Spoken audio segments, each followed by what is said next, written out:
श्रुतिस्मृतिपुराणानाम् आलयं करुणालयं नमामि भगवत्पादं शङ्करं लोकशङ्करं शङ्करं शङ्कराचार्यं केशवं बादरायणं सूत्रभाष्यकृतौ वन्दे भगवन्तौ पुनः पुनः। ईश्वरो गुरुरात्मेति मूर्तिभेदविभागिने व्योमवद्व्याप्तदेहाय दक्षिणामूर्तये नमः। गुकारस्त्वन्तकारो वै ऋकारस्तन्निवर्तकः अन्धकारनिरोधित्वाद् गुरुरित्यभिधीयते। सदाशिवसमारम्भां शङ्कराचार्यमध्यमाम् अस्मदाचार्यपर्यन्तां वन्दे गुरुपरम्पराम्।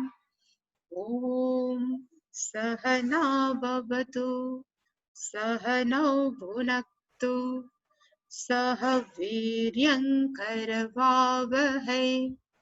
तेजस्विनावधीतमस्तु मा विद्विषावहै। ॐ शान्ति शान्ति शान्तिः।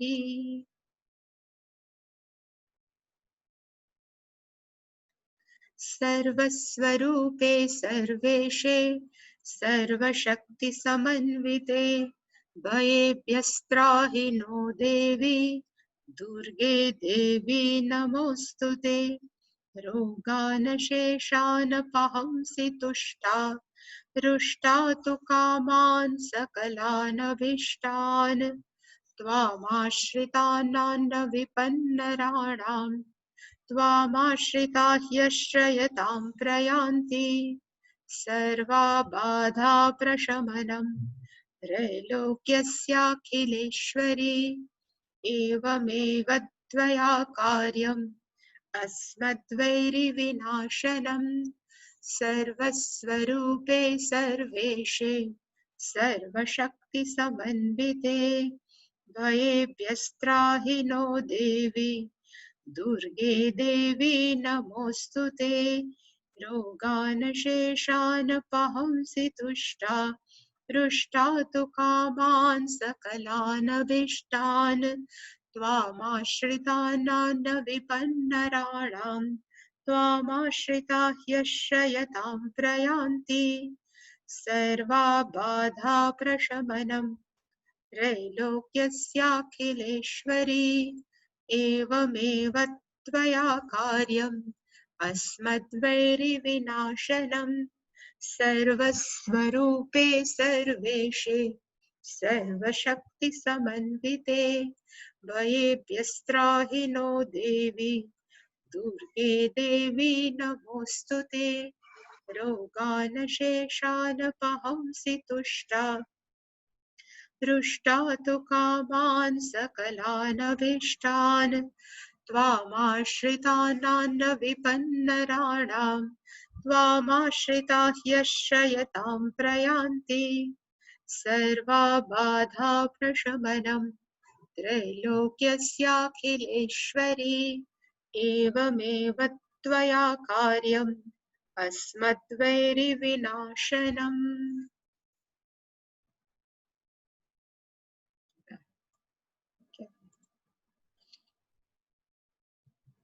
आप्यायन्तु ममाङ्गानि वाक्प्राणश्चक्षुश्रोत्रमथो बलमिन्द्रियाणि च सर्वाणि। सर्वं ब्रह्मोपनिषदम् माहं ब्रह्म निराकुर्याम् मा ब्रह्म निराकरोत्। अनिराकरणमस्त्वनिराकरणं मे अस्तु। तदात्मनि निरतेय उपनिषत्सु धर्मास्ते मयि सन्तु ते मयि सन्तु। ॐ शान्ति शान्ति शान्तिः।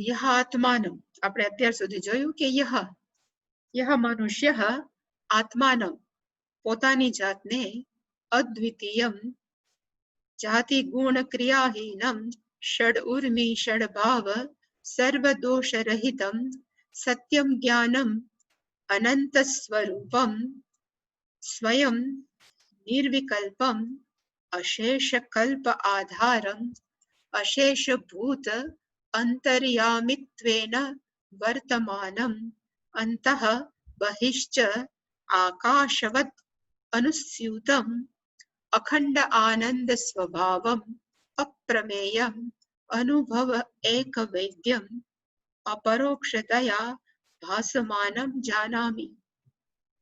જે વ્યક્તિ અપરોક્ષતયા જાનામી, જે વ્યક્તિ પોતાની જાતને સ્પષ્ટ રીતે માને છે કે હું એકમેવ અદ્વિતીયમ છું. અહમ નિર્વિકલ્પ, હું પરિવર્તન રહિત છું. મારું વાસ્તવિક સ્વરૂપ છે એ ચેતનતા છે, અસ્તિત્વતા છે, અને એ સમય દેશ એટલે કે જગ્યા વસ્તુ સાથે બંધાયેલો નથી એવું મારું વાસ્તવિક સ્વરૂપ છે. અને હું સર્વ જગ્યાએ સર્વ રીતે અનુસ્યુતમ સર્વ વ્યાપક છું અને અપ્રમેયમ. અપ્રમેયનો અર્થ ગઈકાલે જોયો હતો કે દુનિયાની બહારની બધી જ વસ્તુ છે એ આપણી 5 જ્ઞાનેન્દ્રિય થકી જાણી શકીએ છીએ. પણ એક ચેતન તત્વ આપણા અંદર રહેલું છે. ચેતન વસ્તુ એવી છે કે જેને જાણવા માટે થઈ અને આપણે 5 જ્ઞાનેન્દ્રિયની જરૂર નથી. અને એને કેવું કહેવાય તો કે અપ્રમેયમ. પ્રમેયમ જ્ઞાનનો વિષય, પ્રમા એટલે કે જ્ઞાન, પ્રમેય જ્ઞાનની વસ્તુ, પણ ચેતનતા છે કે ચૈતન્ય તત્વ છે જે આપણું વાસ્તવિક સ્વરૂપ છે એ આપણા 5 જ્ઞાનેન્દ્રિયોથી જાણી ન શકાય. અપ્રમેયમ, અને કારણ એ આપણું પોતાનું સ્વરૂપ હોવાને કારણે દુનિયાની બધી જ વસ્તુઓને એ પ્રકાશિત કહેવાય ને કે એને એ ચેતનતા આપી શકે છે. 5 જ્ઞાનેન્દ્રિયો છે આખા જગતની વસ્તુઓને પ્રકાશિત કરી શકે છે, પણ એ ક્યારે પણ જેના થકી એ ચેતનવંતી છે એને પ્રકાશિત ન કરી શકે. એટલે એને કહેવાય અપ્રમેય, જે 5 જ્ઞાનેન્દ્રિયોનો વિષય નથી. અનુભવ એક વૈદ્યમ, અનુભવનો અર્થ મેં કીધો તો કે જ્ઞાનેક વૈદ્યમ, જેને માત્ર જ્ઞાન થકી જ જાણી શકાય છે. કદાચ વધારે આપણે ડીપલી જાય ને તો આપણને જ્યારે કોઈ પણ વસ્તુનું જ્ઞાન થાય ત્યારે શાસ્ત્ર શું કે છે, બહારની અત્યારે મેં સાયન્સ ન જોયું પણ શાસ્ત્ર આપણને એમ કે છે કે કોઈ પણ માણસે સપોઝ આપણે કહીએ કે પુષ્પ જોયું કે ફૂલ જોયું તો આપણને આ પુષ્પ છે એ જ્ઞાન કેમ થાય? એટલે કે સપોઝ આ મનુષ્ય છે, ખાલી હું આટલું દોરું છે, સામે એક ફૂલ છે, કોઈ પણ પુષ્પ છે, અને જ્યારે માણસની નજર આ પુષ્પ ઉપર પડે અને તરત જ ઇટ કમ્સ બેક, એ પાછી આવે વિધિન ફ્રેક્શન ઓફ સેકન્ડ. આપણે કહેવાય ને કે ક્ષણના અડધા ભાગમાં, અને મન આખું કેવું થઈ જાય તો કે આ ફૂલથી ભરાઈ જાય, એને કહેવાય પુષ્પાકાર વૃત્તિ. સારી ભાષામાં આખું મન છે એ કેવું થઈ જાય તો કે જાણો કે પુષ્પ છે એનાથી ભરાઈ જાય, એને કહેવાય વૃત્તિ. આપણું મન પુષ્પાકાર વૃત્તિ. જેવું આપણું મન પુષ્પાકાર થઈ જાય એટલે તરત બુદ્ધિ એમ કે આ તો પુષ્પ. આને કહેવાય જ્ઞાન થયું. કોઈ પણ વસ્તુનું જ્ઞાન કેવું થાય તો કે બાર આંખ જાય કે કાન જાય કોઈ પણ, અને તરત જ એ રિપોર્ટિંગ કરે માઇન્ડની અંદર કે આ વસ્તુ છે. અને વૃત્તિ એટલે કે એ વિચારની અંદર એ જે સબ્જેક્ટ એ વસ્તુ કે વિષય જોયો હોય એ મન એનાથી ભરાઈ જાય એટલે પછી એ આકારની વૃત્તિ થાય અને તરત આપણે કહીએ કે આ ફલાણી વસ્તુ છે. એવી જ રીતે જે મેં ગઈકાલે કીધું હતું કે સપોઝ એક શિષ્ય છે અને સામે કોઈ ગુરુ છે, તો શિષ્યને ગુરુ ઉપદેશ આપે છે કે ત્વમ બ્રહ્મ અસી, તું બ્રહ્મ તત્વ છો. હવે જ્યારે શિષ્ય જે અધિકારી છે, જ્યારે એ શિષ્ય આ વાક્યનું શ્રવણ કરે છે ત્યારે એની મનની અંદર એક વૃત્તિ ઉત્પન્ન થાય અને એને કહેવાય બ્રહ્માકાર વૃત્તિ, જે બહારથી નથી આવી. માત્ર પોતે જ્યારે સંપૂર્ણ રીતે અધિકારી છે, શાસ્ત્રને સમજવા માટે તૈયાર છે, અને જો ગુરુ કે ત્વમ બ્રહ્મ અસી, ત્યારે એના મનની અંદર એક વૃત્તિ ઉત્પન્ન થાય. વૃત્તિનો અર્થ થાય વિચાર. એનું સારું ગુજરાતી છે વિચાર, પણ વિચારની અંદર એક જ વસ્તુ રે. એને કહ્યું તો કે જે વસ્તુ થાય છે એ હું જ છું, એને કહેવાય બ્રહ્માકાર વૃત્તિ. અને એને જ કહેવાય કે એ જ્ઞાન થયું. એટલે કીધું કે જ્ઞાન એક વૈદ્યમ. આ હું ચૈતન્ય તત્વ છું કે બ્રહ્મથી જુદું નથી, એ જ્ઞાનેક એક વૈદ્ય. એને જ્ઞાન થકી જ જાણી શકાય. there is no alternate. એના સિવાય બીજું કોઈ પણ ઉપાય નથી કે આપણે જાણી શકીએ. એટલે એને કીધું કે અનુભવ એક વૈદ્ય. અને એકવાર આ જ્ઞાન થઈ જાય પછી એ વૃત્તિ ન રહે, વૃત્તિ જતી રહે, વિચાર જતો રહે, પણ આપણા મનની અંદર એક ક્લિક થઈ જાય કે જે વસ્તુ કે છે અહમસ્મી. પછી એને દ્રઢ કરવાની જ રહે. જેવી રીતે એકવાર ગણિતના દાખલા શીખવાઈ જાય, આપણને બધા ટેબલ્સ આવી જાય, પછી આપણને વારે વારે એને કરવાની જરૂર નથી. પણ આ જે હું આ વસ્તુ મને અત્યારે જ્ઞાન થયું છે, એને પછી કરવાની શું છે તો કે માત્ર દ્રઢ. અને આ જેવું જ્ઞાન થાય એ પરોક્ષ નથી, એટલે પ્રત્યક્ષ નથી, પરોક્ષ પણ નથી, પણ આ હું જ છું એવી જે સમજણ છે એને કહેવાય અપરોક્ષ. જે ગઈકાલે આપણે જોયું હતું કે એને શું કહેવાય તો કે આ જે છે હું છું અને હું કોણ છું, તો કે આ જે વૃત્તિ થઈ છે એનાથી હું અલગ નથી. અપરોક્ષતયા ભાસમાનમ. એના પછીનો શબ્દ હતો કે આપણને કેવી રીતે જ્ઞાન થાય તો કે અપરોક્ષ થયા. અપરોક્ષ એટલે પ્રત્યક્ષ પણ નહીં, પરોક્ષ પણ નહીં, પણ સતત જે આપણી સાથે રહે એને કહેવાય અપરોક્ષ. એટલે કે એ ચૈતન્ય તત્વ આપણા મનની અંદર કેવી રીતે ભાસમાને તો કે અપરોક્ષતયા ભાસમાન. આપણની અંદર સતત આ હું છું એ ક્યારેય પ્રત્યક્ષ પણ ન થાય. 5 જ્ઞાનેન્દ્રિયોની સન્મુખ પણ ન થાય, 5 જ્ઞાનેન્દ્રિયોથી દૂર રિમોટ પણ ન રહે, હંમેશા આપણી સાથે જ રહે. અને એ જ્ઞાન કેવું છે તો કે અહમ બ્રહ્માસ્મિ. જ્ઞાન થઈ ગયું. કાલે આપણે ત્યાં સુધી વાત પૂરી કરી હતી, પણ એ જ્ઞાન દ્રઢ કરવા માટે જે વસ્તુની જરૂર છે એ કહેવાય કર આમલકવત. ગઈકાલે આપણે ત્યાં જ પ્રવચન પૂરું કર્યું હતું કે માણસને અત્યાર સુધી શ્રવણ કર્યા જ કરે છે. આ જ્ઞાન નથી એવું નથી, છે જ કે હું બ્રહ્મ છું, કે અહીંયા જે સર્વત્ર ચૈતન્ય તત્વ છે. પણ જ્યારે વ્યવહાર કરવા આપણે તૈયાર થાય છીએ, જ્યારે પણ વ્યવહાર આપણા પરિવારજનો સાથે કે અન્ય લોકો સાથે આપણે જ્યારે વ્યવહાર કરીએ છીએ, ત્યારે આ અપરોક્ષતયા ભાસમાનમ, આ જ્ઞાન જે જાણવા યોગ્ય છે એ ડિસેપિયર થઈ જાય છે, મનમાંથી જતું રહે છે, ક્યાંક સ્લીપ થઈ જાય છે. અને એનું કારણ કયું છે? એનું કારણ માણસોનો વાંક નથી. કારણ કે માણસોએ સતત અત્યાર સુધી એક જ વસ્તુ, આપણે જ્યારથી જન્મ્યા અને અત્યાર સુધી મોટા થયા, એક જ વસ્તુ આપણે દ્રઢ કરી છે કે બહારની વસ્તુઓ સાચી છે, આ શરીર મારું સાચું છે, શરીરના સગાવાલા સાચા છે. આ બધું જ આપણા મનની અંદર એટલું દ્રઢ રીતે ફિક્સ થઈ ગયું છે કે એને કાઢવા માટે ઇટ વિલ ટેક ટાઈમ, એને વાર લાગે. અને એ જ્યારે સ્પષ્ટ થઈ જાય ત્યારે એને કહેવાય કરતલ. કરતલ નો અર્થ થાય હથેળી. આમલક નો અર્થ થાય આમળું. હથેળીમાં જેમ આમળું સ્પષ્ટ હોય એવી જ રીતે હું શરીર કે મન નથી, હું માત્ર ચૈતન્ય તત્વ છું. એ આપણને ઇવન ઊંઘમાંથી ઉઠાડે ને તો પણ એટલું જ દ્રઢ હોવું જોઈએ, એટલું જ નિશ્ચિત હોવું જોઈએ. એને જ કહેવાય કરતલ આમલકવત. પેલો પંડિત ગમે એટલો સંસ્કૃતમાં બોલતો હતો, પણ જ્યારે ઊંઘમાંથી એને ઉઠાડવામાં આવ્યો ત્યારે ઓરિજિનલ એની મધર ટંગ આવી ગઈ. એવી જ રીતે આપણે પણ જાગૃત હોઈએ, સતત સાવધાન હોઈએ તો કદાચ આપણે ડાયા થઈને વ્યવહાર કરીએ, પણ જ્યારે ક્રાઇસિસ આવે, ચેલેન્જિંગ પરિસ્થિતિ આવે, પડકારજનક, ત્યારે હું બ્રહ્મ છું એ બધું ભૂલાઈ જાય, હતા એવા થઈને આપણે વ્યવહાર કરીએ. કારણ કે આપણને આ હજી સ્પષ્ટ નથી થયું, આપણા સિસ્ટમની અંદર ઉતરું નથી. અને આપણા સિસ્ટમની અંદર ઉતારવા માટે શું કરવું પડે, તો એનું શાસ્ત્રમાં જ નામ કીધું છે, એને કહેવાય છે કે નિધિધ્યાસનમ કરવું પડે.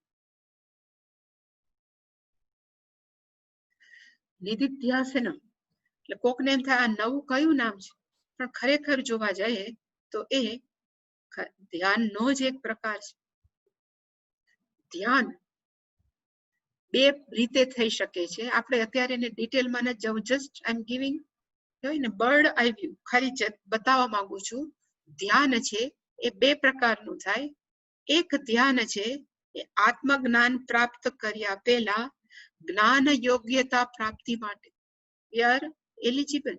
આપણે જ્ઞાન પ્રાપ્ત કરવા માટે એલિજિબલ બનીએ કે અધિકારી બનીએ, એના માટે થઈ અને આપણે જે પ્રિપેરેશન કરીએ કે ધ્યાન કરીએ, એને કહેવાય જ્ઞાન યોગ્યતા પ્રાપ્ત.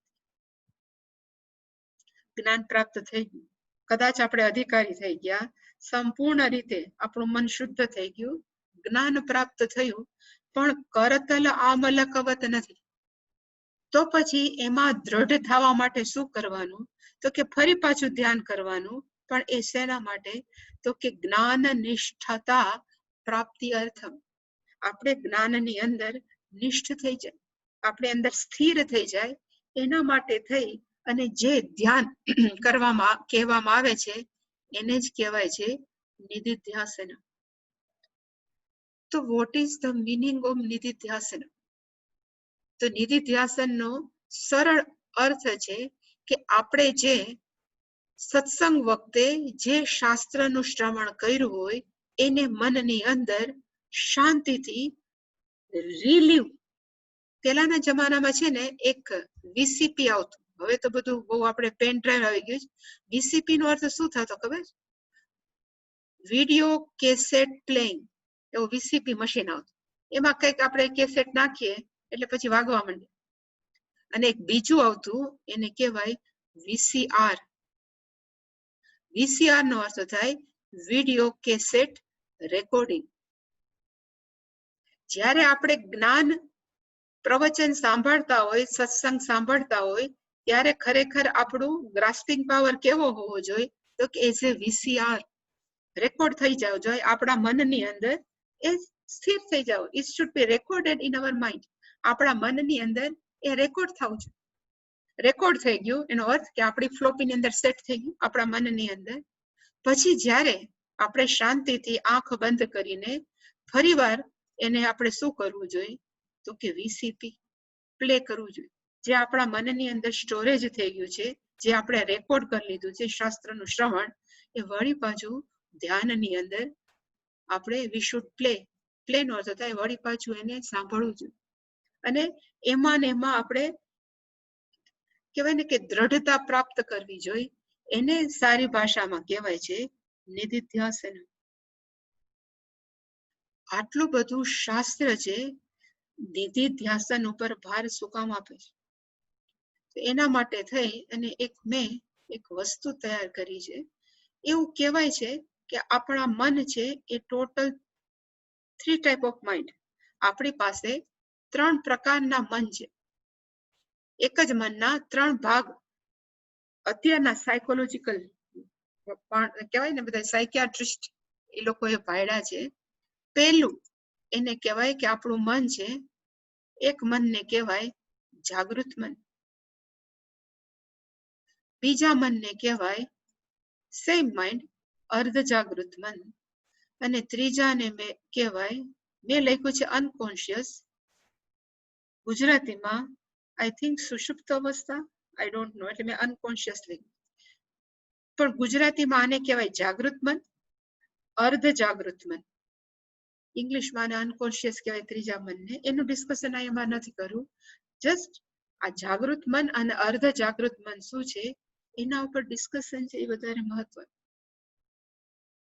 જાગૃત મન છે એ ક્યારે કામ કરે, એટલે મેં લખ્યું કે જાગૃત મન છે આપણે જ્યારે જાગતા હોય, આપણી આંખ ખુલ્લી હોય અને જાગતા હોય ત્યારે મન છે એ જાત જાતના વિચારો કરે, જાત જાતની સલાહો આપણે જે વિચારો ચાલ્યા કરે છે ને એ ક્યારે હોઈ શકે તો કે જાગૃતિ અવસ્થામાં. એને એ મનને કેવું કહેવાય તો કે અર્ધ જાગૃત, એટલે જાગૃત મન જે જાગતા હોય ત્યારે જાગે, જેને કહેવાય જાગૃત મન. પછી એક એવું મન છે જેને કહેવાય અર્ધ જાગૃત. ઇંગ્લિશમાં એનું સારું નામ છે સબકોન્શિયસ માઇન્ડ. સબકોન્શિયસ માઇન્ડ છે એ કેટલા કલાક કામ કરે? એટલે એને કીધું કે 24 અવર્સ. જાગૃત મન કેટલા કલાક કામ કરે તો કે આપણે જાગતા હોય ત્યાં સુધી. જ્યારે અર્ધ જાગૃત મન છે એ કેટલું કામ કરે તો કે આપણે સૂતા હોય ને તો પણ એ કામ તો ચાલુ જ હોય. એનું બેસ્ટ એક્ઝામ્પલ હું હંમેશા આપું, અને નાના હતા ને ત્યારે આપણા માતા પિતા કે વડીલો એવું કહેતા કે સપોઝ સવારે વહેલું ઉઠવું હોય, એલાર્મ તમે મૂકો, નો ડાઉટ મૂકી જ દો, પણ છતાં નારદજીને કહી દેવાનું, એવું કહેતા. તમે નારદજીને કહેવાનું કે મને 4 વાગે ઉઠાડજો. તમે માર્ક કરજો, બધાએ કદાચ નોટિસ કર્યું હોય કે આપણે સવારે ઉઠવું હોય, બિફોર એલાર્મ આપણી ઊંઘ ઉડી જાય. પછી આપણે રાજે એલાર્મ ક્યારે વાગશે, અને પછી એલાર્મ વાગે અને પછી આપણે ઉઠવું હોય તો ઉઠવે અથવા એને બંધ કરીને પાછા સુઈ જાય. પણ હંમેશા જ્યારે નક્કી કર્યું હોય કે મારે આટલા વાગે ઉઠવું છે તો આપણે એકવાર જાગી જઈએ જ છીએ. એ આપણને જગાડવા વાળું કોણ છે તો કે અર્ધ જાગૃત મન. કારણ કે 24 કલાક જાગે. આપણે નક્કી કર્યું છે જાગ્રત અવસ્થામાં, એને ખબર છે કે એને નક્કી કર્યું છે કે આજે એને 4, 4:30 કે 5 વોટ એવર ટાઈમ ઉઠવાનું. એટલે કે જેવું 4 કે 5 વાગે ને આપણો ઉઠવાનો ટાઈમ થાય, વેક્સઅપ, એ મન આપણને શું કરે તો કે જગાડે. કારણ કે એનું કામ કેવું છે તો કે 24 કલાક કામ કરે. એને કહેવાય અર્ધ જાગૃત મન. પ્લસ અત્યારના બધા જે સાયકિયાટ્રિસ્ટ ડોક્ટર્સ છે, જેવી રીતે આપણે ઈસીજી નો ગ્રાફ લઈએ, ઈસીજી કહેવાય ને ઇલેક્ટ્રોકાર્ડિયોગ્રામ, આપણે હૃદયની પટ્ટી માણસો કહે છે, હૃદયનો ગ્રાફ લઈએ, એવી જ રીતે આપણા માઇન્ડનો પણ ગ્રાફ લીધો છે બધા સાયકિયાટ્રિસ્ટે. તો એની ફ્રીક્વન્સી, એનો ગ્રાફ લીધો તો એની ફ્રીક્વન્સી એટલે આમ જે આપણે થાય છે ને, તમે પટ્ટીમાં કદાચ જોતો આમ થાય નીચે, એને ફ્રીક્વન્સી કહેવાય. તરંગો વોટ એવર આપણે ગુજરાતીમાં કહીએ. પણ જાગૃત મનની ફ્રીક્વન્સી છે 22 થી 24. જ્યારે અર્ધ જાગૃત મનની ફ્રીક્વન્સી છે 13 થી 14. આપણે શાસ્ત્રની અંદર જાગૃત અર્ધ જાગૃત મન એવું ક્યાંય સ્પેસિફિકેશન કરીને લખ્યું નથી. પણ હંમેશા એમ કે હંમેશા ધ્યાનની અંદર કા જપ કરવા, ધ્યાનની અંદર આપણે જે પણ સત્સંગ કર્યો હોય એનું રિપીટેશન આપણે સતત ધ્યાનમાં કરવું. એવું શું કામ કીધું છે? એટલા માટે કીધું છે કે અર્ધ જાગૃત મન છે ને, it's always awake in 24 hours. હંમેશા જાગૃત હોય છે. જ્યારે જાગૃત મને સપોઝ આપણે જાગૃત અવસ્થામાં જ અત્યારે ક્લાસ ચાલે, સત્સંગ ચાલે, જાગૃત મને જાગૃત છે, મને સાંભળી લીધું, પણ ઊંઘી ગયા ને એટલે આ મન આપણે જે ભણ્યા છે એની પાછું ભૂલી જાય. દિવસના ટાઈમમાં જે પણ આપણે સાંભળ્યું હોય એ મન છે ભૂલી જાય. પછી બીજે દિવસે જાગીએ, વળી પાછો ક્લાસ આવે એટલે વળી પાછી નવી ઘોડી નવો દાવ, ચોપડી ખોલીએ અને કઈક સમજવાનું એ સમજે, વળી પાછું મન સાંભળે, રાતે ઊંઘી જાય. મનની અંદર એ સ્મૃતિ છે બહુ રહેતી નથી, જતી રહે. પણ એને પરમેનન્ટ સ્ટોર કરવી હોય આપણા મનની અંદર તો શું કરવું જોઈએ? તો એને કીધું કે યુઝ અર્ધ જાગૃત માઇન્ડ. આપણે આપણા અર્ધ જાગૃત મનને વાપરવું જોઈએ, યુઝ કરવું જોઈએ. પણ જાગૃત મનની અંદર અર્ધ જાગૃત મન કેવી રીતે આપણે યુઝ કરીએ? એટલે પછી સાયન્ટિસ્ટે એવું જોયું કે માણસ જયારે મેડિટેશનમાં બેસે, પેલા એને ગ્રાફ લઈ લીધો હોય મનનો કે અત્યારે એનું મન કેટલા ફ્રીક્વન્સી ઉપર ચાલે છે તો કે 22 થી 24. પછી વ્યક્તિ છે સિટ ઇન મેડિટેશન, ધ્યાનમાં બેઠો, પછી ધીમે ધીમે ધીમે, તરત ન થાય માણસનું મન, પણ એક વખત એવો આવે કે માણસનું મન છે એ ઓલમોસ્ટ ઇવન ઇન મેડિટેશન આ સ્થિતિએ પહોંચી જાય જે સબકોન્શિયસ માઇન્ડની ફ્રીક્વન્સી છે ત્યાં. અને એવા માઇન્ડની અંદર આપણે પછી શું કરવું જોઈએ તો કે અહમ નિર્વિકલ્પ નિરાકાર રૂપ, કોઈ પણ આપણે જે પણ ભગવાન માટે જે વિચારીએ it would be stored here. અને જો અર્ધ જાગૃત મનની અંદર આ વસ્તુ સ્ટોર થઈ જશે તો જ્યારે પણ કામ જરૂર પડે ત્યારે અર્ધ જાગૃત મન આપણને એકવાર તો એક ઇન્ડિકેશન આપી દે કે તું શાંત થઈ જા, તાર ગરમ થવાની જરૂર નથી, તમ શાંત. પછી આપણે એને અવગણીને ઝઘડવા માંડીએ વાત જુદી, પણ હંમેશા અર્ધ જાગૃત મનની અંદર આપણે જે પણ ડાટા આપીએ આઈધર પોઝિટિવ ઓર નેગેટિવ, કોઈ પણ ડાટા આપીએ એ બધું જ અર્ધ જાગૃત મનની અંદર હંમેશા સ્ટોર્ડ, એનો અર્થ એ સચવાય છે. અને એકવાર સચવાય એટલે પછી જાગૃત મનની અંદર એનો ફ્લો ઓટોમેટિક આવે. એટલે શાસ્ત્રમાં કીધું કે કરતલ આમલકવત, જો આ જ્ઞાન જ કરવું હોય અપરોક્ષિક કૃત્ય, આપણે આ જ્ઞાન એકવાર જ્ઞાન થઈ ગયું, બ્રહ્માકાર વૃત્તિ થઈ ગઈ, ઓવર. વૃત્તિ તો જતી રહેવાની, પણ એ વૃત્તિને હંમેશ માટે આપણી સાથે જ રાખવી હોય કે એના સાથે we have to live our life. આપણે આપણું જીવન જીવવું હોય તો આપણે કરવાની શું જરૂર છે તો કે ધ્યાનમાં બેસો અને જ્યારે મન શાંત થાય ત્યારે જે પણ શાસ્ત્ર આપણે ભણીએ છીએ એ શાસ્ત્રના જે કહેવાય ને કીવર્ડ્સ, આપણે કહેવાય ને અત્યંત મહત્વના શબ્દો છે, એ સતત આપણા મનને કહેતું જવાનું કે તું શરીર નથી, મન નથી. શરીર છે એક સાધન છે, મન સાધન છે, એ ભગવાને આપણને વાપરવા માટે આપ્યા છે. વાસ્તવિક મારું સ્વરૂપ છે ચૈતન્ય તત્વ છે. એવું સતત આપણા મનની અંદર આ ઇન્ફોર્મેશન આપણે આપ્યા જ કરીએ તો એક વખત એવું આવશે કે અર્ધ જાગૃત મન વિલ ગ્રાસ્પ આ છે નવું જ્ઞાન છે એ સ્વીકારી લેશે. અને જેવું સ્વીકારશે એટલે કે જાગૃત મનની અંદર પણ આ જ્ઞાન છે ઇટ વિલ અવેલેબલ. એ જે પદ્ધતિ છે એને કહેવામાં આવે છે નિધિધ્યાસન. માણસ કહે તમે નિધિધ્યાસન કરો, એમ કહેવાય ને પોપટની જેમ બોલીએ છીએ, શ્રવણ મનન નિધિધ્યાસન. પણ ખરેખર what is the meaning of નિધિધ્યાસન? એ નિધિધ્યાસન એટલે જે પણ આપણું જ્ઞાન છે it should be stored. Even અર્ધ જાગૃત અવસ્થા મેક્સિમમ ક્યારે અવેલેબલ હોય એવું પણ સાયન્ટિસ્ટે અત્યારે શોધ્યું છે. એવું કે છે કે ઇમિડિયેટલી બિફોર અવેકિંગ, આપણે કહેવાય ને કે આપણે જાગ્યા પછી આંખ ન ખુલી હોય, તંદ્રા કહીએ આપણે, જેને આપણે તંદ્ર અવસ્થા કહીએ છીએ.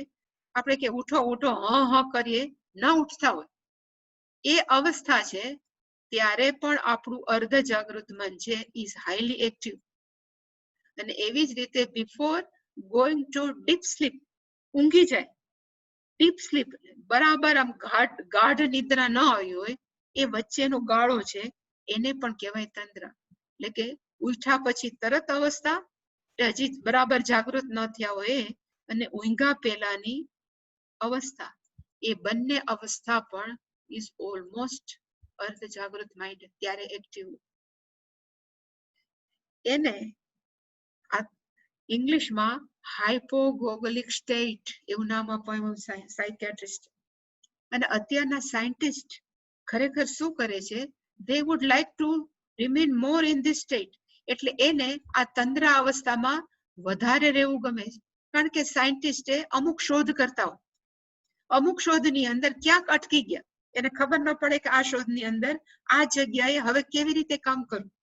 એટલે એ લોકો શું કરે કે રીતસર મેં જોયું છે કે એ માણસો છે એ કા પોતાના માથું ક્યાંક બાંધી દે કે એવી રીતે વાળ બાંધી દે, એટલે કે ઊંઘ આવે માથું પડી જાય તરત જાગે. એ સ્ટેટની અંદર એ તરત એક ઇનપુટ મૂકે કે આ શોધનું સોલ્યુશન શું, આ જે મને વસ્તુ મળતી નથી એનું સોલ્યુશન શું. અર્ધ જાગૃત મન છે વર્ક્સ 24 hours. 4-5 દિવસની અંદર એક કઈક ક્લિક આપે કે આના બદલે આમ કર, આની બદલે આમ કર. એટલે કે આ અવસ્થા ઇઝ ધ બેસ્ટ.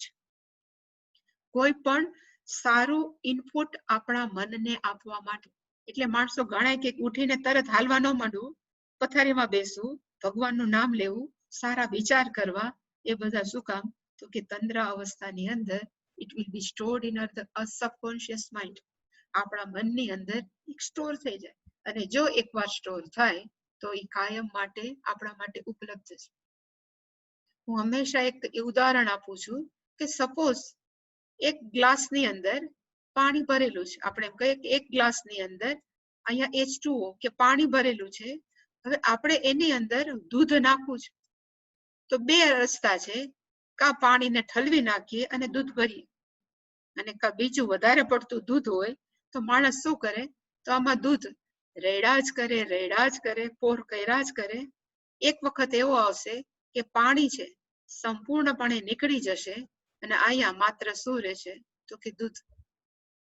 એવી જ રીતે આપણા જૂના સંસ્કારો મનના, હું શરીર છું, મન છું, હું આ બધા મારા શરીર સગાવાલા છે, મારે એના માટે આ કરવું, કેટલું આપણા મનમાં હું દુખી છું, જાત જાતનું ચાલતું હોય, એ મન છે, એવું મન છે એ આખું છલોછલ આવા વિચારોથી ભરેલું છે. હવે એની અંદર ડેઈલી આપણે નવા વિચારો કે ત્વમ સચ્ચિદાનંદ ત્વમ સત્યમ જ્ઞાનમ અનંતમ ત્વમ નિર્વિકલ્પ ત્વમ, આમાં જે એવું છે ને કે સર્વવ્યાપક આકાશવત અનુસ્યુતમ, એવા બધા જ નવા વિચારો આની અંદર આપણે ભર્યા જ કરીએ તો એક વખત એવો આવશે કે જૂના વિચારો છે એ નીકળી જશે અને આપણું મન છે એ આખું આ જે આ શાસ્ત્રના જ્ઞાનથી છલોછલ ભરાઈ જશે.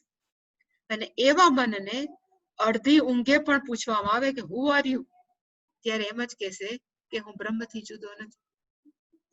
એવું જ્યારે થાય ત્યારે એને કહેવાય કે આને જ્ઞાન કેવું થઈ ગયું છે, તો કે કરતલ આમલકવત, જે અહીંયા શાસ્ત્રમાં અહીંયા કીધું છે વજ્રસૂચિકામાં કે આપણું મન કેવું થવું જોઈએ, કરતલ આમલકવત સાક્ષાત અપરોક્ષ કૃત્ય.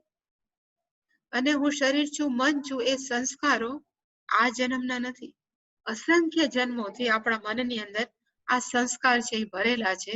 માત્ર અત્યારે આપણે નિધિધ્યાસનમ કરીને એ જૂના સંસ્કાર.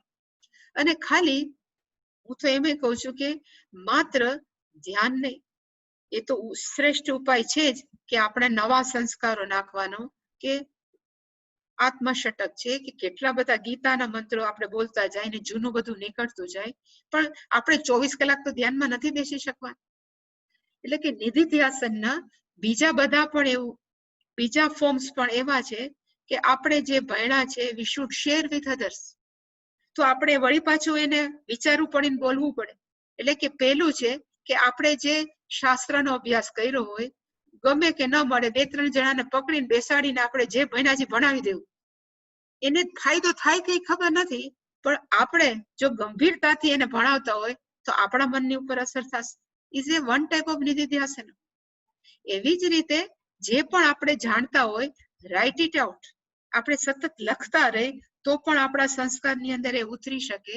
અને ત્રીજું છે કે પુનઃ શ્રવણ કૃત્ય, વારંવાર જો શ્રવણ કરતા જ રહે તો જૂના સંસ્કારો છે એ ધીમે ધીમે જાય અને નવા સંસ્કારો છે એ આપણને પ્રાપ્ત થાય. અને એવું જ્યારે 100% મન ખાલી થાય, આ જન્મમાં થાય, આવતા જન્મ વી ડોન્ટ નો, પણ એક વખત જ્યારે ખાલી થાય ત્યારે એને કહેવાય આપણું મન સ્પષ્ટ કેવા થઈ ગયા છે, તો કે કરતલ આમલકવત. આપણે હાથમાં જેમ આમળું સ્પષ્ટ છે એવી જ રીતે મને ખબર પડે છે કે હું સાક્ષાત ચૈતન્ય તત્વ છું, અને એ પણ અપરોક્ષ કૃત્ય. અપરોક્ષ કૃત્યનો અર્થ ખરેખર થાય કે આ હું જ છું એવું સ્પષ્ટ સમજ, એને કહેવાય અપરોક્ષ કૃત્ય. અને આ પણ કેવું જોઈએ, કરતલ આમલક. આ બધું જ જ્ઞાન, એટલે અહીંથી જે સ્ટાર્ટ થયું છે અદ્વિતીયમ થી લઈ અને અનુભવ અપરોક્ષતયા ભાસવાના, એમાં જેટલું પણ બ્રહ્મ તત્વના સ્વરૂપનું વર્ણન કર્યું છે એ કેવું થવું જોઈએ, તો કે કરતલ આમલકવત સાક્ષાત અપરોક્ષ કૃત્ય. આપણને ઊંઘમાંથી કોઈ પૂછે કે તમે ભાઈ છો કે બેન, તો આપણે સ્પષ્ટ કહીએ કે ભાઈ મને ભગવાને બેનનું કે ભાઈનું શરીર આપ્યું છે, એમાં આપણને ડાઉટ નથી. એને એ સમજણ કેવી છે, તો કે કરતલ આમલ. ઊંઘમાં કોઈ પૂછે કે તમે છગનભાઈ કે મગનભાઈ, તો જે ઉઠેલો માણસ એમ ન કે મને નથી લાગતું હું છગન છું. જેટલું સ્પષ્ટ છે એટલું જ સ્પષ્ટ જ્યારે આપણે જાણીએ કે આ શરીર અને મન છે એ હું ખરેખર નથી, પણ હું માત્ર ચૈતન્ય તત્વ છું. અહીંયા જોવા જાય તો ચૈતન્ય તત્વનું સ્વરૂપમ અને આપણે કેવી રીતે આપણા સિસ્ટમની અંદર કે આ કહેવાય ને વ્યવહારની અંદર જીવી શકીએ એનું અહીં સુધી વર્ણન કર્યું છે અપરોક્ષ. અને હજી એક વસ્તુ હું રહી ગઈ. પૂજ્ય સ્વામીજી એમ કહેતા કે ગુલાબ જાંબુ ભાવે ક્યારે? ગુલાબ જાંબુ ત્યારે જ ભાવે કે જેમાં જે ચાસણી કે ને ચાસણી ચડે તો જ ગુલાબ જાંબુ છે એ સ્વીટ લાગે, નહીતર ખડીંગ ખડીંગ બોલે. આપણને ભાવે ને મોઢામાં જાય તો એ ફરતું હોય એવું લાગે. એવી જ રીતે મોટા ભાગના માણસોને શું થઈ ગયું છે, જ્ઞાન બહુ છે, અહમ બ્રહ્માસ્મિ બુદ્ધિમાં છે. જ્યારે મનની અંદર મને બધા આમ કરે છે, મને આમ બધા કરે છે, એ આપણા મનની અંદરથી હજી નીકળતું નથી. એટલે કે મન છે એ કેવું છે તો કે ચાસણી વગરના ગુલાબ જાંબુ જેવું ખડીંગ ખડીંગ થયા કરે. અને બુદ્ધિને આપણે ઘણા વ્યક્તિ એવી છે કે જ્ઞાનથી ભરેલા જ છે, બીજાને જ્ઞાન આપવું હોય તો એ ફટાફટ લેક્ચર આપી દે. એટલે કે આ મન અને બુદ્ધિ જ્યાં સુધી એક ન થાય ત્યાં સુધી કરતલ આમલકવત આપણું જીવન ન બની શકે. ઇંગ્લિશમાં એક શબ્દ છે, ઇટ શુડ બી એસિમ્યુલેટેડ. આપણા જીવનની અંદર એ સંપૂર્ણપણે પછી જવું છે. અત્યારે માણસોને ઘણી વાર શું થાય છે કે બધું સાંભળી લે છે પણ સાંભળવું પૂરતું નથી. જેવી રીતે બધું ખાવું મહત્વનું નથી પણ મહત્વનું એ છે કે કેટલું પચાવીએ છીએ, એવી જ રીતે માત્ર સાંભળવું પૂરતું નથી, કેટલું આપણે સમજીને જીવનમાં ઉતારીને વ્યવહાર કરીએ છીએ મહત્વનું. અને એ ક્યારે શક્ય છે કે જ્યારે આપણે જીવન 100% શાસ્ત્રીય કીધું છે, જ્ઞાન પ્રાપ્ત થયું છે, બ્રહ્માકાર વૃત્તિ થઈ ગઈ છે અને પછી જીવીએ છીએ. એટલે કે અહીં સુધી શાસ્ત્રે એનું વર્ણન કર્યું.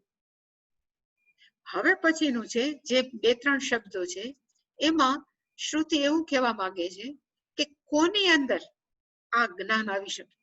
એકચ્યુઅલી સ્ટાર્ટ કરવું છે ઊંધુંથી, પણ હવે એને સ્ટાર્ટ કર્યું કે એવી કઈ વ્યક્તિ છે જેની અંદર આ જે ઉપરનું વર્ણન કર્યું છે જે આપણા વાસ્તવિક સ્વરૂપનું, એ કોની અંદર આવી શકે. એટલે હવે એને સ્ટાર્ટ કર્યું કે જે વ્યક્તિ કામાદિ દોષ રહિત કૃતાર્થ થયા, કે જે પોતાની જાતને માને છે કે અહમ કામ રાગાદિ દોષ રહિત, મારી અંદર ઈચ્છાઓ નથી, આસક્તિ નથી, આદિ એટલે વગેરે વગેરે દોષ રહિત, જે પોતાની જાતને માને. હવે માનવું ત્યારે જ માની શકે જ્યારે આપણે હોય. એમને હું આવું છું બોલવાથી કઈ ફાયદો ન થાય. એટલે કે આપણે ત્યારે જ થઈ શકે. હું હંમેશા એક એક્ઝામ્પલ આપું છું, ચિન્મયાનંદજીનું છે. બહુ બ્યુટીફુલ એક્ઝામ્પલ છે જે અમારા બધા માણસોએ ઘણી વાર સાંભળ્યું પણ છે બહુ સરસ. એક વ્યક્તિ જેને માનસિક રોગ થયો હતો અને માનસિક રોગમાં એ વ્યક્તિ એવું માનતો હતો કે હું કોણ છું, તો કે હું ઈયળ, આપણે જે કહીએ ઈયળ હોય પક્ષીઓ ખાય છે, જે બધા આપણા શાકભાજીમાં નીકળે છે, એ વ્યક્તિ એવું માને છે કે હું કોણ છું, તો કે ઈયળ. પોતાની જાતને ઈયળ માને અને એ ઘરમાંથી ક્યારે બહાર ન નીકળે કે બહાર છે પક્ષીઓ છે, પક્ષીઓ મને ખાઈ જશે. એટલું બધું પોતાની જાતને ઈયળ સાથે તાદાત્મ્ય સાધી લીધું અને ઘરમાંથી બહાર પણ ન નીકળે અને બીજાને બધાને ઘરની બધી વ્યક્તિઓને પરેશાન કરે આવું બોલી બોલીને કે જો બાર પક્ષી બોલ્યું છે હવે અંદર આવીને મને ખાઈ જશે. એટલે પરિજન બધા પરિવાર વાળા કંટાળી ગયા, એક સાયકિયાટ્રિક ડોક્ટર પાસે લઈ ગયા.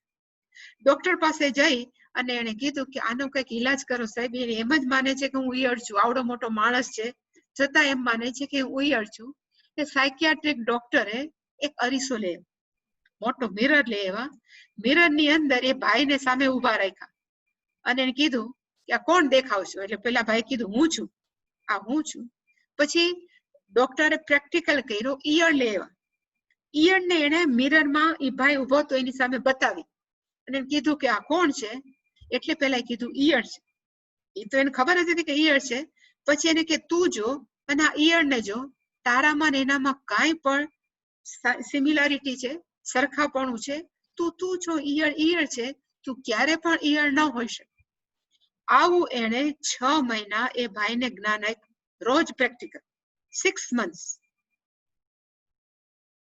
6 મહિના સુધી એને કીધું કે તું ઈયળ નથી, તું ફલાણો ભાઈ છો, અરવિંદભાઈ રાખીએ, તું અરવિંદભાઈ છો, તું ઈયળ નથી. અને અરવિંદભાઈ છે 6 મહિનામાં હી ઇઝ એક્સેપ્ટેડ, એને સ્વીકારી લીધું કે ના, હું ઈયળ ન જ હોઈ શકું, હું કોણ છું? તો કે અરવિંદભાઈ. ડોક્ટરના ક્લિનિકની અંદર આ ડાયગ્નોસિસ થઈ ગયું કે હી ઇઝ કમ્પ્લીટલી ઓકે, સાવ સાજા થઈ ગયા છે. હવે એના પરિવારજનોને ડોક્ટરે કીધું કે એને ચાલીને ઘરે જવા દો, કારણ કે અત્યાર સુધી 6 મહિનામાં બહાર જ નહોતા નીકળ્યા, ઘરથી ક્લિનિક, ક્લિનિકથી ઘર, બાય કાર જ આવે. એટલે ડોક્ટરે કીધું કે એકવાર એને બહાર તો જવા દો, એને જોવો તો ખરા કે હવે કેવું બિહેવ કરે છે. એટલે અરવિંદભાઈ બહાર નીકળ્યા, ક્લિનિકની બહાર. જેવા બહાર નીકળ્યા, મેદાન હતું, મેદાનમાં પાછા ઘણા બધા વૃક્ષો હતા, વૃક્ષોની અંદર પક્ષીઓ હતા, પક્ષીઓ બોલવા મળ્યા, જે એનો કલરવ ચાલુ થઈ ગયો. પક્ષીઓનો કલરવ સાંભળીને પાછા અરવિંદભાઈ દોડીને પાછા ઘૂસી ગયા ડોક્ટરની ક્લિનિકમાં અને સામે જઈને ઉભા રહ્યા. ડોક્ટર સામે ધ્રુજતા હતા. એટલે ડોક્ટરે પૂછ્યું, કા શું થઈ ગયું? તો કે બહાર વૃક્ષો છે, વૃક્ષોની અંદર પક્ષીઓ છે, બહુ બોલે છે. એટલે કે ભલે બોલતા હોય વૃક્ષોમાં, એટલે આટલા બધા પક્ષીઓ, પણ તારે ગભરાવાની જરૂર નથી, તું કા ઈયળ છો, તને ક્યાં ઉપાડી જવાના છે? એટલે એને એક વાક્ય બોલ્યા, જે અરવિંદભાઈ જે આપણે કહીએ છીએ કે મને ખબર છે કે હું ઈયળ નથી, પણ પક્ષીઓને ક્યાં ખબર છે હું ઈયળ નથી? પક્ષીઓ મને લઈ જાય તો, મને પાછા ઉપાડી જાય તો પક્ષીઓને ક્યાં ખબર છે? એવું જ આપણે થાય છે.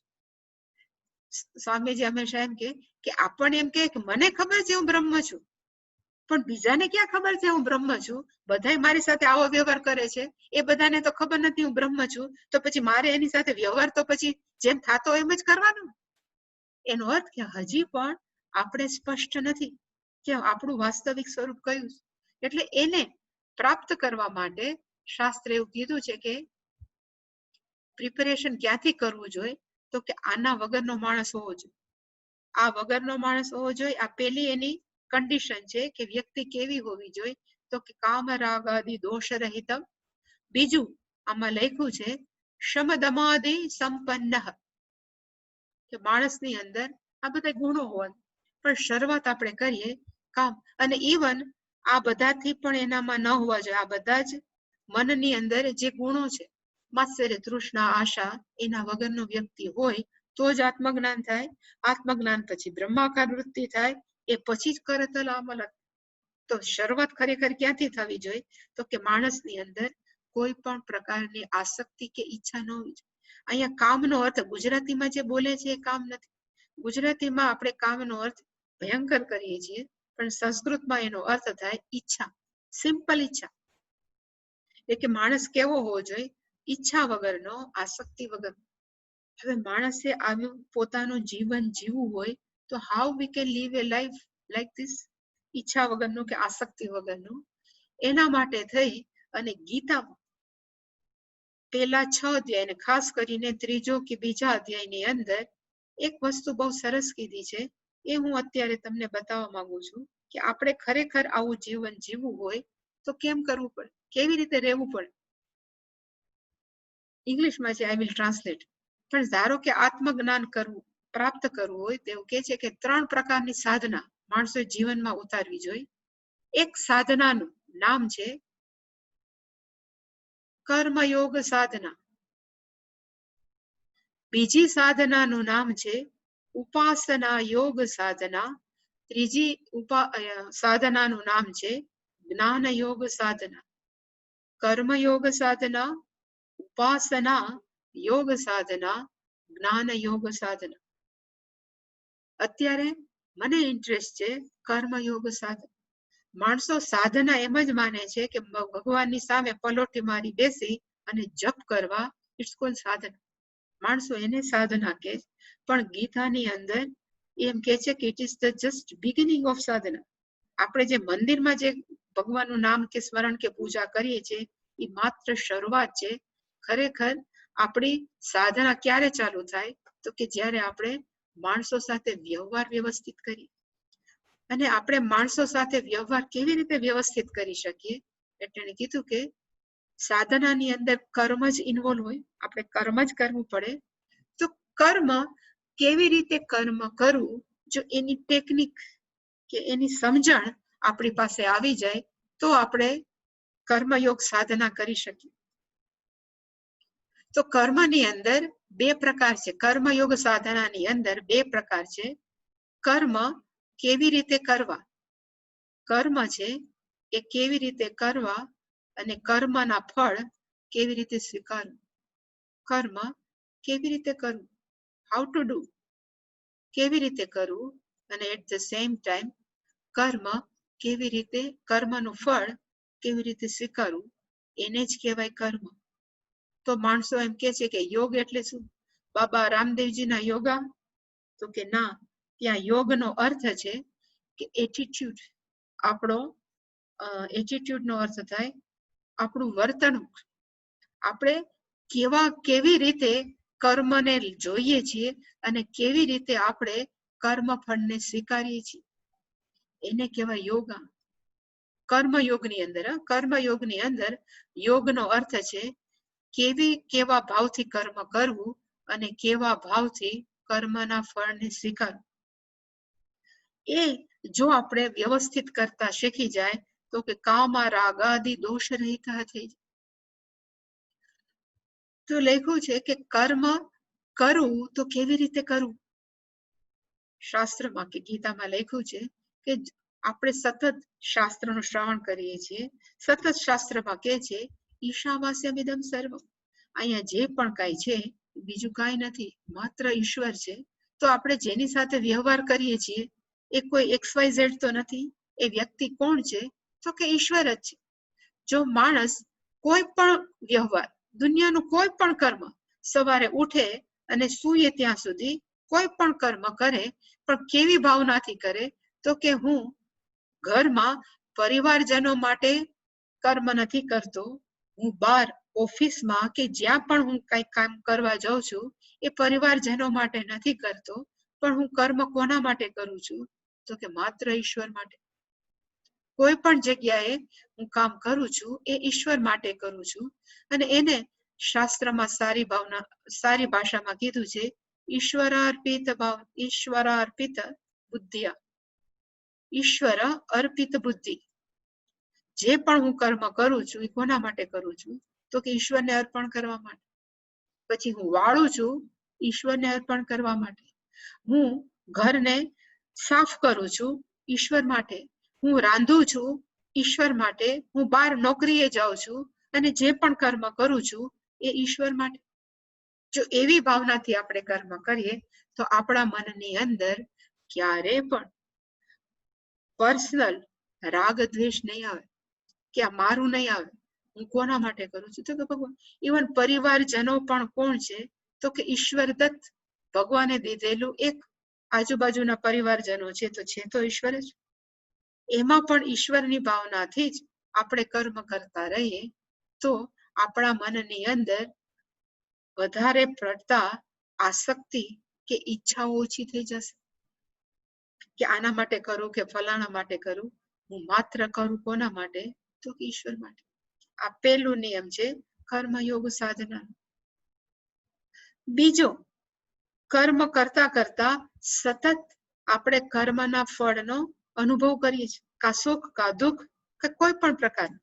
કર્મ કરતા કરતા જ્યારે આપણે કર્મના ફળનો સ્વીકાર કરીએ છીએ ત્યારે મનની અંદર ભાવના, એટીટ્યુડ એટલે મને ગુજરાતી આવડ્યું કે ભાવના. આપણે કેવી રીતે ભાવના રાખવી જોઈએ કે હું જે પણ સ્વીકારું છું એ કોણ છે, તો કે ઈશ્વરની પ્રસાદી. સારી છે તો પણ ઈશ્વરની પ્રસાદી, નથી ગમતું મળે છે એ પણ ઈશ્વરની પ્રસાદી. જો એવી ભાવનાથી સતત આપણે કર્મ કરતા જ રહીએ તો એક વખત એવો આવશે કે આપણા મનની અંદરથી જે રાગ દ્વેષ છે એ સંપૂર્ણપણે શું થશે, તો કે નીકળી જશે. જે કામ રાગાદિ દોષ, કે બેઝિકલી આપણો જીવનનો વ્યવહાર કેના ઉપર આધારિત છે, તો કે બે ઉપર. આ મારા છે તો એના માટે હું સારું કરું, અને જે મારા નથી એના માટે હું દૂર થઈ જાઉં, એને અવોઇડ કરું. આ બે બેઝ ઉપર જીવનમાં સતત આપણે કામ કરીએ છીએ. પણ એ બે નીકળી જાય કે હું કોઈ પણ, મને ગમતો હોય કે ન ગમતો હોય, કોઈ પણ વ્યક્તિ છે એ હંમેશા કેવી છે, તો કે ઈશ્વર જ છે. અને મને જીવનમાં જે મળે છે એ પણ શું છે, તો કે ઈશ્વરની ભેટ. પછી એ સારી હોય કે ખરાબ હોય. હંમેશા શાસ્ત્ર એવું કહે છે કે 4 પ્રકારે આપણને કર્મફળ મળી શકે. કર્મફળ, આપણે કર્મ કર્યું છે મને આ જ ફળ મળે એવું જરૂરી નથી. કર્મફળ છે આપણને 4 રીતે મળી શકે. એક, આપણે ધાર્યું હોય તેવું. બીજું, આપણે ધાર્યું હોય એનાથી વધારે. ત્રીજું, આપણે ધાર્યું હોય એના કરતા ઓછું. અને ચોથું, આપણે ધાર્યું હોય એનાથી વિપરીત, ટોટલ અપોઝિટ. એ 4 પ્રકારે આપણને કર્મફળ સતત મળે છે.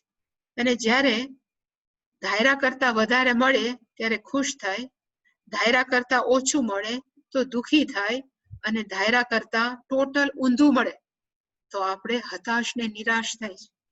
હવે આ બધામાંથી જો બહાર નીકળવું હોય તો આપણે જે કર્મ કર્યા છે એના ફળ કેવી રીતે સ્વીકારવા? તો કે પ્રસાદી. મંદિરે જાય પૂજારી જો આનંદમાં હોય ને તો આપણને લાડવો આપે. પૂજારી પોતે કોક સાથે ઝઘડીને આવ્યો હોય, મંદિરમાં ઘૂસ્યો હોય, અને આપણે જઈને ઉભા હોય તો ક્યારેક આપણને ચરણામૃત આપે. એનાથી વધારે તકલીફમાં હોય ને આપણે કંઈક આપો તો કે નથી આપવું, રોજ શું આપવું એમ પણ કહી શકે. અને ક્યારેક તુલસી દળ પણ આપે. પણ આપણે એની પાસે ડિમાન્ડ કરીએ છીએ મંદિરમાં જઈને કે તું મને લાડવો જ આપ, કે તું મને ચરણામૃત આપ, કે તું મને આપ. આપણે હંમેશા મંદિરમાંથી જે પણ આવે છે એ શું છે તો કે ઈશ્વરનો પ્રસાદ. એવી ભાવનાથી જો આપણે સ્વીકારીએ તો આપણને પ્રસાદ પ્રત્યે ક્યારે નફરત ન હોય. ગમે પૂજારી વ્યવહાર કરે પણ મળ્યું છે તો ભગવાનથી. એવી જ રીતે જીવનની અંદર જે પણ કર્મફળ મળે છે, પછી આપણને ગમતા હોય કે આપણે ધાર્યા હોય એવા ન હોય, જે પણ મળે છે એ બધા જ શું છે તો કે ઈશ્વરની પ્રસાદ.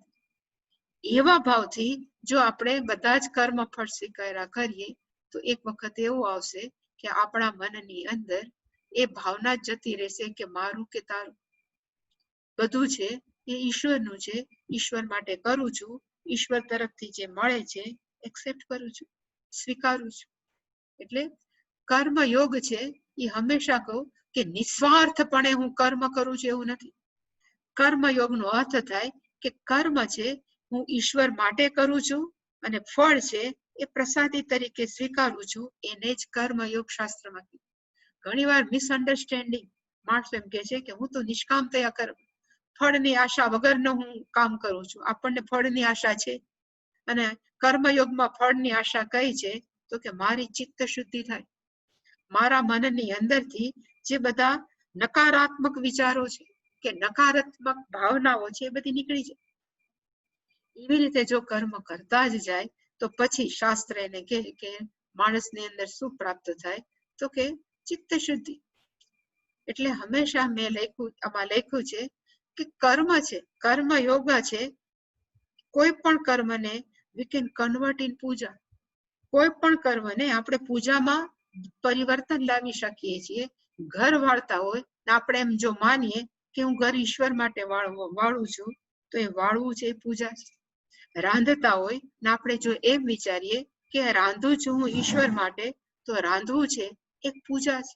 નોકરી કરતા હોય તો હું બોસ માટે નોકરી નથી કરતો, પણ હું જે કરું છું એ ઈશ્વર રૂપી બોસ જે ત્યાં બેઠો છે એના માટે કરું છું, તો એ કર્મ છે એ પૂજા છે. કર્મયોગનો અર્થ છે કોઈ પર્ટિક્યુલર એક્ટિવિટી એ કર્મયોગ નથી, પણ કોઈ પણ એક્ટિવિટી છે એ પૂજામાં કન્વર્ટ કરીએ તો એ શું છે તો કે પૂજા છે. એટલે કે કર્મયોગની અંદર યોગ છે એનો અર્થ છે ભાવના, અને એ ભાવના જ કર્મને કર્મયોગની અંદર પરિવર્તિત કરે છે. મોટા ભાગના માણસોને એ જ ખબર નથી કે કર્મયોગ શું ને નિષ્કામ કર્મ એટલે શું. કર્મયોગ છે નિષ્કામ કર્મ છે જ નહીં. આપણે હંમેશા ભાવથી કરીએ છીએ. કયા ભાવથી તો કે ઈશ્વર માટે કરું, મને ફળ મળે કે નહીં મળે, સંપૂર્ણ ઈશ્વર ઉપર વિશ્વાસ, એને જ કહેવાય કર્મયોગ. ઘણી વાર માણસો પછી એમ પણ પૂછે, હજી એક પણ માણસોની અંદર એક ખબર નથી કે ભક્તિ યોગ જુદો અને કર્મયોગ જુદો. એ પણ માણસોની અંદર એક ખોટી સમજણ છે. ભક્તિ અને કર્મયોગ બંને એક જ છે. કારણ કે ભક્તિ છે ને એ કોઈ ક્રિયા નથી. ભક્તિ છે મનની ભાવના છે. ભક્તિ છે ઈશ્વર ઉપરનો પ્રેમ છે. અને એ પ્રેમ સહિત આપણે કોઈ પણ કર્મ કરીએ એટલે ભક્તિ જ થઈ. એટલે કે માણસો માને છે કે કર્મયોગ ને ભક્તિ યોગ એ બીજા છે, પણ એવું નથી. કર્મ અને ભક્તિ, કર્મયોગ અને ભક્તિ યોગ બંને કેવા છે તો કે એક જ. ઘણી વાર એમ કે પેલા હું ભક્તિ યોગમાં પ્રવેશી જાઉં, પછી મારે કર્મયોગ નું આચરણ. એ બધી માણસોને મિસઅન્ડરસ્ટેન્ડિંગ છે એટલે કરે. અને હજી એક કહું કે ભક્તિ છે એ કોઈ પર્ટિક્યુલર ક્રિયા નથી. ભક્તિ ઇઝ ઇક્વલ ટુ ઈશ્વર તરફનો આપણી ઉપરનો પ્રેમ, એને કહેવાય ભક્તિ. આપણે જેમ નાના બાળકને પ્રેમ કરીને આપણે એમ કે મને એના પર બહુ વાલ આવે છે. વાલ એટલે કઈ બીજી ભાવના છે? વાલનો અર્થ પ્રેમ નાના બાળક ઉપર. વડીલો ઉપર આપણને બહુ ભાવ હોય તો આપણે એને કહીએ કે મને એ પર પૂજ્યતા ભાવ છે, પૂજ્ય ભાવ છે. પણ એ પૂજ્યતાનો ભાવ છે, એ પ્રેમ છે, એટલે જ આપણે પૂજ્ય ભાવ દર્શાવીએ છીએ. સેમ વે આપણે જયારે ઈશ્વર ઉપર બહુ પ્રેમ કરીએ છીએ તો એનું નામ શાસ્ત્રમાં શું આપ્યું છે તો કે ભક્તિ. કે ભક્તિ ઇઝ એ નોટ એક્શન. ભક્તિ છે એ મનનો ભાવ છે. અને એવી ભાવનાથી કોઈ પણ ક્રિયા જો વ્યક્તિ કરે તો એના મનની અંદરથી કામાદિ દોષ રહિતમ, જે અહીંયા લખ્યું છે મનની અંદર કે ઈચ્છા, આ રાગનો અર્થ થાય આસક્તિ, અહીંયા આદિમાં આવી શકે દ્વેષ, એ બધાથી માણસ શું થઈ જાય તો કે બાકાત થઈ જાય. એને કહેવાય કામાદિ દોષ રહિત. અને હજી પણ એક ચોખવટ કે કામનો અર્થ થાય ઈચ્છા. માણસ એમ કે અમારે શું જીવનમાં ઈચ્છા કરવી જ નહીં? ઈચ્છા વગરનું જીવન છે તો એના આપણે vote is the meaning of life? ઈચ્છા વગરનું. તો શાસ્ત્ર એમ કે છે કે ધર્મ વિરુદ્ધ કામોસ્મી ભરતર્ષભ. ભગવાન એમ કીધું છે કે ધર્મથી જે અવિરુદ્ધ છે, ધર્મની સાથેનો છે, એ કામ હું છું. એનો અર્થ કે કોઈ પણ ઈચ્છા જો ધર્મ સહિત આપણે કરીએ તો ઈચ્છા ખરાબ નથી. કામ છે એ ખરાબ નથી, પણ કેવી ઈચ્છા કે કામ છે એ ખરાબ છે જે ધર્મથી વિરુદ્ધ છે. આપણે સપોઝ એવું વિચારીએ કે બહુ ગરમી છે, ચાલો ને હું પંખીઓ માટે એક ચબૂતરો બનાવું. ઈચ્છા છે, કામ, પણ આપણા માટે નથી. જો બીજા માટે હોય તો એ ખરાબ નથી. પણ એ ચબૂતરો બીજાના ક્યાંક પ્રોપર્ટીમાં જઈને બનાવીએ એ ખોટું છે, ધર્મ વિરુદ્ધ. પણ જો આપણી પોતાની પ્રોપર્ટીમાં બનાવીએ તો એ સારું છે. એટલે કોઈ પણ વસ્તુ જે ધર્મથી વિરુદ્ધ નથી એ બધી જ ઈચ્છાઓ છે એ સારી જ છે. એટલે ભગવાને કીધું કે શાસ્ત્રએ એવું કીધું કે માણસની અંદર સંપૂર્ણપણે ચિત્ત શુદ્ધિ, એટલે એક આપણે શબ્દ બોલીએ છીએ ને ચિત્ત શુદ્ધિ, અંતઃકરણ શુદ્ધિ. અંતઃકરણ શુદ્ધિ ક્યારે થાય તો કે આપણા મનની અંદર કોઈ પણ પ્રકારની એવી ઈચ્છા ન રહે કે જેનાથી બીજાને પણ તકલીફ થાય અને જેનાથી આપણને પણ તકલીફ થાય. એનો અર્થ કે આપણે કામાદિ દોષ રહિત. સંસારમાં જેટલા પણ મનુષ્ય છે કે વસ્તુઓ છે એના ઉપર આસક્તિ ન રાખીએ, આ બધું ઈશ્વર દત્ત છે, તો આપણે કેવા થઈ ગયા તો કે રાગ દોષ રહિત. આ વસ્તુ મને નથી ગમતી, એને હેટ કરીએ છીએ, એને દ્વેષ કરીએ છીએ, એનાથી મુક્ત થઈ જાય તો કે દ્વેષ રહિત. એવું જયારે આપણું મન થઈ જાય એને કહેવાય કામાદિ દોષ રહિત. એવા મનની અંદર જ આ જ્ઞાન છે ટકી શકે. Otherwise it is next impossible. માણસો એમ કે મને વેદાંત જ ફાવ્યો, મને કર્મયોગ નથી કરવો, એ શક્ય જ નથી. જ્યાં સુધી માણસ આ સ્ટેપમાંથી ચિત્ત શુદ્ધિ ન કરે ત્યાં સુધી વેદાંત એ ખરી પપેટ શો જેવું છે, માત્ર શબ્દ માત્ર રહે, એનો આપણને ફાયદો ન થાય. હવે પછીનો શબ્દ છે શમદમાદિ સંપન્ન. એ આપણે સોમવારે જોશું. કોઈ પ્રશ્ન? હાજી બોલો. આપે નિધિધ્યાસન સમજાવતા એક વાત કરી કે આપણા જ્ઞાનની દૃઢીકરણ માટે આપણું જે વારંવાર પરિવાર રિપીટ કરવું જોઈએ અજાગૃત વખતે, હા તમે એક વાત કરી કે બીજા સાથે સંવાદ કરવો જોઈએ અથવા તો કોઈને સમજાવવું જોઈએ, હા જ્ઞાન આપવું હા જોઈએ. હા પણ જ્યારે હું જ્ઞાનને હજી આચરણમાં મૂકી નથી શીખ્યો ત્યાં મારે કોઈને સમજાવવું જોઈએ કે કઈ એમાં લાયકાત ખરી કે એમ? ના ના એવી નહીં. સપોઝ ધારો કે થોડુંક ગીતા તમને સમજાઈ ગયું, ગીતાના થોડાક હા. શ્લોક સમજાઈ ગયા. હવે એ ગીતાના શ્લોક તમારા મિત્ર વર્તુળમાં યુ શેર વિથ ધેમ. તમે જ્યારે શેર કરો તો તમે જે સમજ્યા છો એમાં તમને ખબર પડશે કે આપણી સમજણ કેટલી કાચી છે. જ્યારે માણસ બીજી વાર બીજાને સમજાવતા હોય ને ત્યારે જ આપણને ખબર પડે કે આપણે કેટલા સમજણમાં સ્પષ્ટ છીએ. અને એ જેટલી સ્પષ્ટતા આવતી જાય એટલે ત્યારે પણ વી શુડ બી ઓનેસ્ટ. આપણે આપણી જાત સાથે પ્રામાણિક રહેવા પડે કે આ હું બીજાને એટલે કરું છું કે બીજામાં જ્ઞાન આપવા માટે નહીં, પણ મારામાં કેટલી મારું સ્પષ્ટતા છે. તો પછી બહુ ફાયદો થાય, અત્યંત ફાયદો થાય. બીજા કોઈને પ્રશ્ન? તારે હા બોલ, અનમ્યુટ કર. વૈષ્ણવી અનમ્યુટ કર તારું. હા માં જે રાગ અને દ્વેષ હોય હા રાગ વિજ્ઞાનને ડેડિકેટ કરીએ તો એની માત્રા ઓછી થઈ જાય કે ના? રાગ દ્વેષ ઓછા કરવા માટે શું કીધું તે?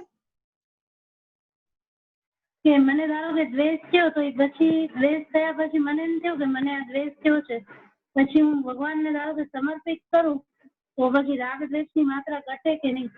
ઘટે, પણ આપણે ખબર પડવી જોઈએ કે મને દ્વેષ થયો છે એ ન હોવો જોઈએ. અને ભગવાનને પ્રાર્થના કરીએ કે ભગવાન મને આ વખતે દ્વેષ થયો છે પણ બીજી વખત ન થાય એના માટેનું બળ મને આપજો.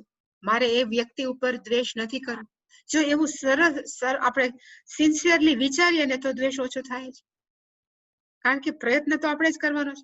અને દ્વેષ ઓછો કરવા માટે ક્યારેક એનો સારા પાસાનું પણ વર્ણન આપણે એના પર વિચાર કરવો જોઈએ કે અમુક ગુણો માટે આપણે દ્વેષ કરતા હોય પણ અમુક બધી વ્યક્તિ સંપૂર્ણ ખરાબ તો નથી હોતી. એમાં ક્યાંક સારા ગુણ તો હોય છે. તો એમાં ક્યાં સારા ગુણ છે અને એનો વિચાર કરીને આપણે આપણા મનમાંથી એના પ્રત્યેનો દ્વેષ ઓછો કરી શકીએ. એને પ્રતિપક્ષ ભાવના કે થેન્ક યુ. હા. Anyone else? બીજા કોઈ નથી પૂછ્યું ને? રવિવારે ગુરુ પૂર્ણિમા છે. અમે લાઈવ પૂજન કરશું. ટાઈમ ક્યારે છે એ તમને જણાવશું. એટલે આપણે ગુરુ પરંપરાનું પૂજન કરવું પડે. વ્યાસથી સ્ટાર્ટ કરી શંકરાચાર્યજી, પૂજ્ય સ્વામીજી બધાનું ટાઈમ હું જણાવશું એસટી ગ્રુપમાં. ઓકે. ઓમ પૂર્ણમદઃ પૂર્ણમિદં પૂર્ણાત પૂર્ણમુદચ્યતે પૂર્ણસ્ય પૂર્ણમાદાય પૂર્ણમેવાવશિષ્યતે. ઓમ શાંતિ શાંતિ શાંતિઃ. હરિ ઓમ શ્રી ગુરુભ્યો નમઃ. હરિ ઓમ.